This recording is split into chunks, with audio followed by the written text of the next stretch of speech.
Good morning, class. Today we will read further this lesson. Our today's topic is broader meaning of democracy. लोकतंत्र का बृहत meaning हम इसको बोल सकते हैं अर्थ.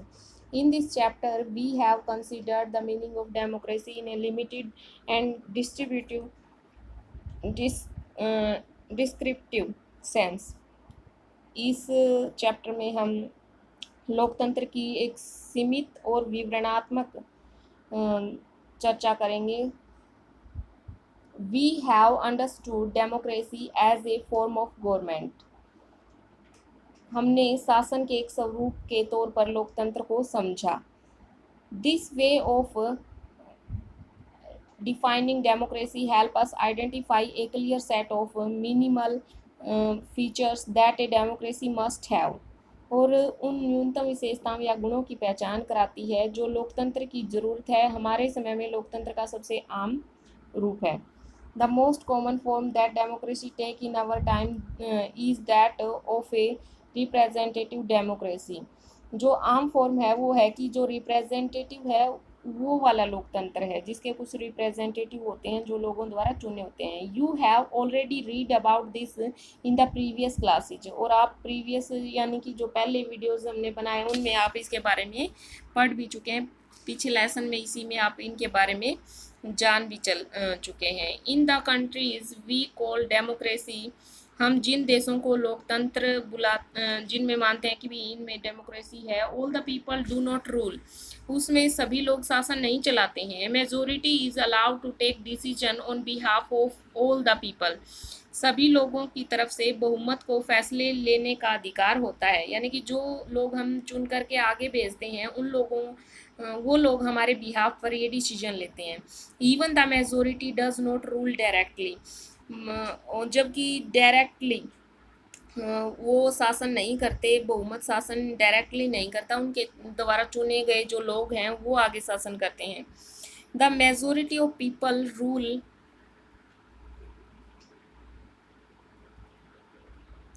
Through their elected representative, this become necessary because. और जो बहुमत का शासन भी जो चुने हुए लोग हैं, जो चुने हुए रिप्रेजेंटेटिव हैं उनके माध्यम से होता है. और ये ज़रूरी हो जाता है क्योंकि modern democracies involve such a large number of people that it is physically impossible for them to sit together and take a collective decision. आधुनिक जो लोकतंत्र शासन व्यवस्था है उसमें इतने अधिक लोग होते हैं कि हर बात के लिए सबको साथ बैठकर सामूहिक डिसीजन कर पाना बहुत ही मुश्किल है, संभव नहीं है. Even if they could, the citizen does not have the time, the desire और the skill to take part in all the decision. अगर यह संभव हो तब भी हर नागरिक के पास न तो हर फैसले में भाग लेने का समय है, न ही उनकी इच्छा है और न ही योग्यता और कुशलता है.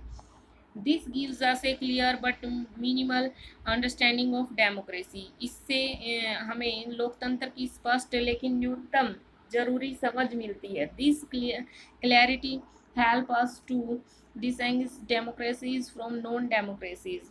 और इस स्पष्टता से हमें लोकतांत्रिक और जो गैर लोकतांत्रिक हैं गवर्नमेंट है उनमें अंतर करने में हमें मदद मिलती है. But it does not allow us to distinguish between a democracy and a good democracy. लेकिन इससे हमें एक सामान्य लोकतंत्र और एक अच्छे लोकतंत्र के बीच में अंतर करने की क्षमता नहीं मिलती. It does not allow us to see the operation of the democracy beyond government. और इसे हम क्या है कि जो लोकतंत्र है लोकतंत्र को सरकार से परे जाकर भी नहीं समझ पाते कि क्या है ये, क्योंकि गवर्नमेंट से दूर जाकर हम एक डेमोक्रेसी को नहीं समझ सकते. For this we need to turn to broader meaning of democracy. इसके लिए हमें लोकतंत्र के ब्रॉडर मीनिंग को जानना होगा, समझना होगा. Sometimes we use democracy for organisations other than the government. कई बार हम लोकतंत्र का प्रयोग सरकार से अलग होकर संगठनों के लिए भी करते हैं. Just read this statement. इन कथनों को पढ़िए. We are a very democratic family, हम लोगों का परिवार काफ़ी लोकतांत्रिक है. Whenever decision has to be taken we all sit down and arrive at the consensus. My opinion matter as much as my father's. जब भी हम कोई फैसला करते हैं तो क्या करते हैं, सभी साथ मिल करके सहमति से उस फैसले पर पहुंचते हैं, और उस फैसले में मेरी भी उतनी ही अहमियत होती है जितने मेरे पिताजी की। I don't like teachers who do not allow students to speak and ask question in class. मुझे वो शिक्षक पसंद नहीं हैं जो बच्चों को क्लास में बोलने से और कोई भी क्वेश्चन करने से रोकते हैं। I would like to have teachers with democratic temperament. और इन्होंने बताया है कि मैं तो ऐसे टीचर्स को पसंद करूंगी जो लोकतांत्रिक और मानसिकता जिसमें हो। Only leader and his family member decide everything in this party, how can they talk of democracy. एक नेता और उसके परिवार के लोग इस पार्टी के सारे फैसले करते हैं, तो वे क्या लोकतंत्र की बात करेंगे। These ways of using the word democracy go back to its basic sense of a method of taking decision। लोकतंत्र शब्द का इस तरह का प्रयोग फैसले लेने के उसके बुनियादी तरीके को उजागर करता है। A democratic decision involves consulting with and consent of all those who are affected by that decision।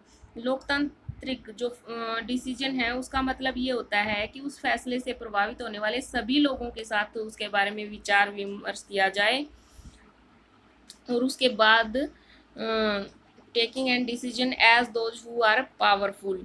और स्वीकृति से ही फैसले लेनी, यानी कि जो बहुत ही ताकतवर है। This can apply to the government और ए फैमिली और एनी अदर ऑर्गेनाइजेशन।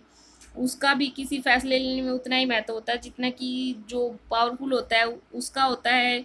यह बात किसी सरकार पर भी लागू हो सकती है और किसी फैमिली पर भी। Thus democracy is also a principle that can be applied to any sphere of life.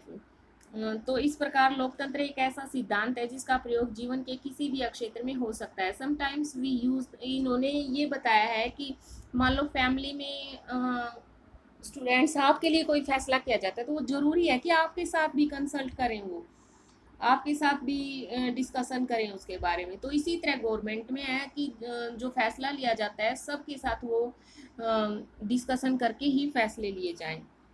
Sometimes we use the word democracy not to describe any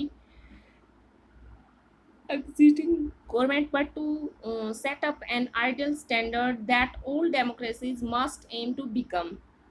इन्होंने बताया है कि कई बार हम जो डेमोक्रेसी वर्ड है उसका प्रयोग किसी मौजूदा सरकार के लिए नहीं करके कुछ आदर्शों के लिए ही करते हैं। इन्हें पाने का प्रयास सभी लोकतांत्रिक शासनों को जरूर करना चाहिए। True democracy will come to this country only when no one goes hungry to bed. वास्तविक जो डेमोक्रेसी है तब इस कंट्री में आएगी जब कोई भी भूखे पेट सोने की किसी को भी जरूरत नहीं होगी, कोई भी भूखा पेट नहीं सोएगा। In a democracy every citizen must be able to play equal role in decision making. लोकतंत्र में प्रत्येक नागरिक को फैसले लेने के समान अधिकार होने चाहिए। For this you don't need just an equal right to vote. इसके लिए वोट के भी समान अधिकार करने की जरूरत पड़ेगी कि सबके समान अधिकार भी हों। और every citizen needs to have equal information, basic education, equal resources and a lot of condiments. और हर नागरिक को इसके लिए सूचना की समान उपलब्धता होनी चाहिए, बुनियादी शिक्षा होनी चाहिए, सबकी बुनियाद पास सबके संसाधन होने चाहिए और पक्की निष्ठा होनी चाहिए। नेक्स्ट इन्होंने बताया है, if we take these ideals seriously then no country in the world is a democracy. अगर हम इन जो ये आइडियल्स हैं, जो ये आदर्श हैं, पैमाने के आधार पर आज की जो शासन व्यवस्था को परखें तो दुनिया में कहीं भी लोकतंत्र नहीं है। Yet an understanding of democracy as an ideal reminds us of why we value democracy. तो फिर भी आदर्श के रूप में लोकतंत्र की हमारी जो समझदारी है हमें बार बार ये रिमेंबर करवाती, याद दिलवाती है कि हम लोकतंत्र को इतना महत्व फिर क्यों देते हैं। इट अनेबल अस टू जज an existing democracy and identify it's weakness.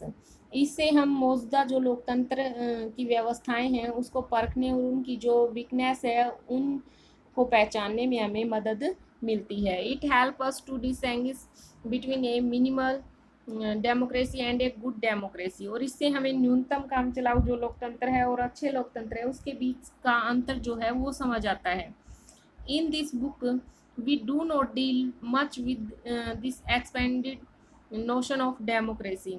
इस बुक में हमने लोकतंत्र की व्यापक अवधारणा पर ज़्यादा बातें नहीं की हैं। Our focus here is with some core institutional features of democracy as a form of government. हमने सिर्फ शासन के एक तरीके के रूप में लोकतंत्र के कुछ बुनियादी जो संस्थागत स्वरूप हैं उनकी चर्चा की है। Next year you will read more about a democratic society and ways of evaluating or our democracy. अगले साल आप लोकतांत्रिक समाज और अपने लोकतंत्र के मूल्यांकन के तरीके हैं उनके बारे में और भी डिटेल से जानोगे। At this stage we just need to note that democracy can apply to many spheres of life. यहाँ तो सिर्फ हम ये इतना याद कर लेना जरूरी है कि लोकतंत्र जीवन के अनेक पहलुओं में प्रासंगिक है, कहीं भी इसको यूज किया जा सकता है, कई जगह ये यूज होता है। At this sphere of life and that democracy can take many forms, और कई तरीके से कई इसकी फॉर्म्स होती हैं। There can be various ways of taking decision in a democratic manner as long as the basic principle of consulting on the equal basis of accepted। और इन्होंने बताया है कि समानता के आधार पर चर्चा और विचार विमर्श के जो बुनियादी सिद्धांत हैं उनको माना जाए तो लोकतांत्रिक ढंग का फैसला भी कई तरीके से हो सकता है। The most common form of democracy in the today's world is rule through people's elected representative। आज की तो जो दुनिया है उसमें लोकतांत्रिक शासन व्यवस्था का सबसे आम रूप है लोगों द्वारा चुने गए प्रतिनिधियों के माध्यम से शासन चलाना। We shall read more about that in chapter 3। हम इसके बारे में और भी ज़्यादा चैप्टर 3 में पढ़ेंगे। But if the community is small there can be other ways of taking democratic decision. यदि जो समुदाय है हमारा वो छोटा है तब भी हम लोकतांत्रिक फैसले लेने के लिए दूसरे तरीक़ों को अपना सकते हैं। All the people can sit together and take decision directly. हम सभी लोग साथ बैठ सकते हैं और डायरेक्टली डिसीजन ले सकते हैं। दिस इज़ हाउ ग्राम सभा should work in the village. और इसी तरह गांव में ग्राम सभा कार्य करती है। Can you think of some other democratic ways of decision making. क्या आप कुछ और तरीके भी डेमोक्रेसी में डेमोक्रेटिक वेज से डिसीजन लेने के और तरीक़ों के बारे में भी सोच सकते हैं, बता सकते हैं। This also means that no country is a perfect democracy. इसका ये मतलब हुआ कि कोई भी देश किसी भी देश में एक परफेक्ट डेमोक्रेसी नहीं है। This features of democracy that we discussed in this chapter provide only the minimum conditions of a democracy. लोकतंत्र की जिन विशेषताओं के बारे में हमने इस लेसन में चर्चा की है वे लोकतंत्र की न्यूनतम शर्तें हैं। That does not make it ideal democracy, जो इसको आइडियल डेमोक्रेसी नहीं बनाता है। Every democracy has to try to realize the ideals of the democratic decision making। लोकतंत्र में निर्णय लेने की जो प्रक्रिया है, जो एक आदर्श लोकतंत्र में निर्णय लेने की जो प्रक्रिया है वो क्या सी होनी चाहिए, लोकतांत्रिक होनी चाहिए। This can not be achieve once and for all.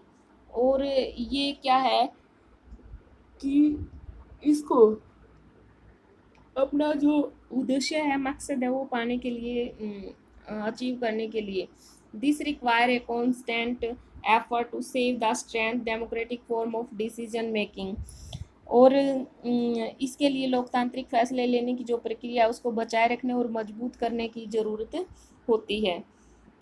What we do as the citizen can make a difference to making our country more or less democratic। वह भी हमारे देश के लोकतंत्र को अच्छा या खराब बनाने में मदद करता है। जो नागरिक आम तौर पर हम जो भी काम करते हैं उसके द्वारा भी हम अच्छा या बुरा इसको लोकतंत्र को बना सकते हैं। This is the strength and the weakness of democracy. यही डेमोक्रेसी की ताकत और कमजोरी भी है।